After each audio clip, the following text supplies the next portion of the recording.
Welcome back, my gardening friends, to another Focal Point Friday episode. Let's spend just a few minutes together reviewing a snippet of information from a previous episode, highlighting a new topic, or quickly focusing on a current event in the food and agriculture world. Let's get down and dirty. So we've been chatting about mushrooms the past 2 weeks, and one thing we haven't touched on is what happens to that substrate once we're done growing out our mushrooms, or what's done with it from a commercial perspective once the really big mushroom farms are finished with theirs. Once the substrate has been all used up and the mushrooms have reached maturity, there aren't enough nutrients left to support another flush of fruiting bodies, and so that substrate has to be discarded in some way. This is now considered mushroom compost. Now, technically, in a large operation, mushroom compost is just whatever the substrate is. It's large bales of any combination of straw, manure, gypsum, corn cobs, cottonseed meal, cocoa hulls, hardwood dust, coffee grounds, any agricultural waste that can be mixed and blended and irrigated and then pasteurized before inoculating with the mushroom spawn to start the process. So the used mass of this on this large scale is sometimes referred to in the industry as spent mushroom compost. But if you're buying mushroom compost in the garden center, then this is what you're buying. It's the spent compost.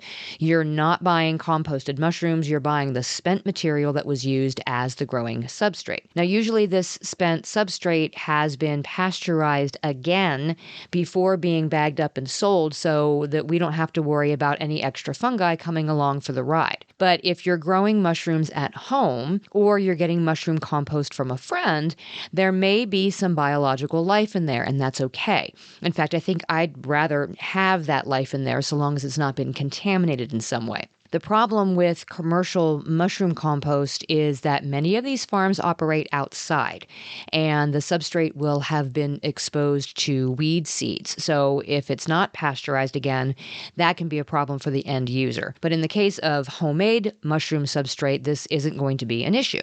So what are the benefits of using mushroom compost in our gardens? From what I've been able to find, the nutritional content is going to vary from substrate to substrate. This makes sense, right? If we realize how different they can be from one another based on the company that's producing it or the individual's choice of grain spawn.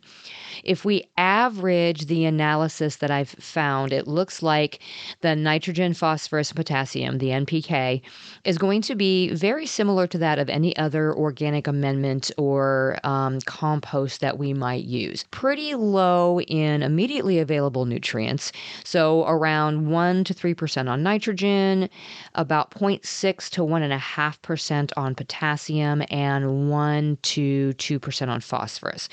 So pretty similar, honestly, to any other compost. The secondary nutrients and the micronutrients are all pretty well represented too, so it makes for a really well-rounded form of a nutrient supplement, even if the initial numbers are fairly low. Really, though, we don't use compost for the starting nutrients. We use it to help condition our soil and give the microbiota in the soil something to feed on. And then they transfer those nutrients to our plants. So in terms of biomass and organic matter, mushroom compost ranks pretty high.